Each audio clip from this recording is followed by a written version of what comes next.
Exercise 28. Ready, start. The question is as to whether the interference with the punishment by the labor court was justified or not. In other words, the question is whether the punishment imposed was so harsh or so disproportionate to the charge proved that it warranted or justified interference by the labor court.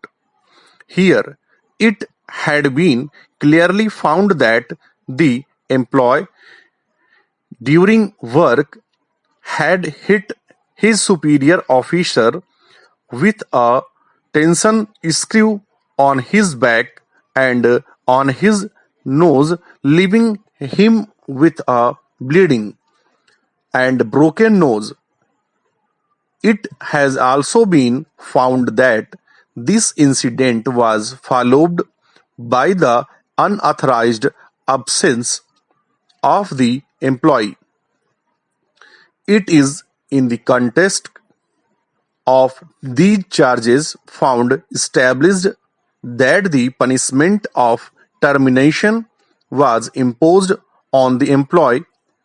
The jurisdiction under Section 107A of the Act to interfere with punishment when it is a discharge or dismissal can be exercised by the labor court only when it is satisfied that the discharge or dismissal is not justified.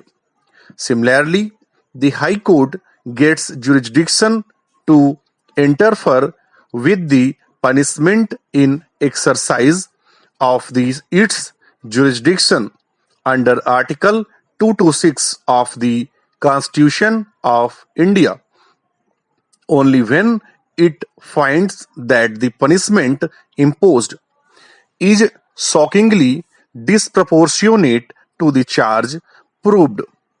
This court, after referring to the scope of interference with punishment under Section 11A of the Industrial Disputes Act, held that the labor court was not justified in interfering with the order of removal from service when the charge against the employee stood proved.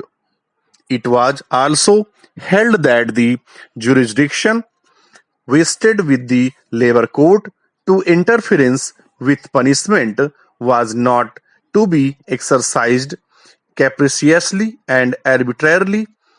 It was necessary in a case where the labor court finds the charge proved for a conclusion to be arrived at that the punishment was shockingly disproportionate to the nature of the charge found proved before it could interfere to reduce the punishment. This court, after referring to the decision in State of Rajasthan versus B.K. Meena 1996 6 SCC 417, also pointed out the difference between the approaches to be made in a criminal proceeding and a disciplinary proceeding.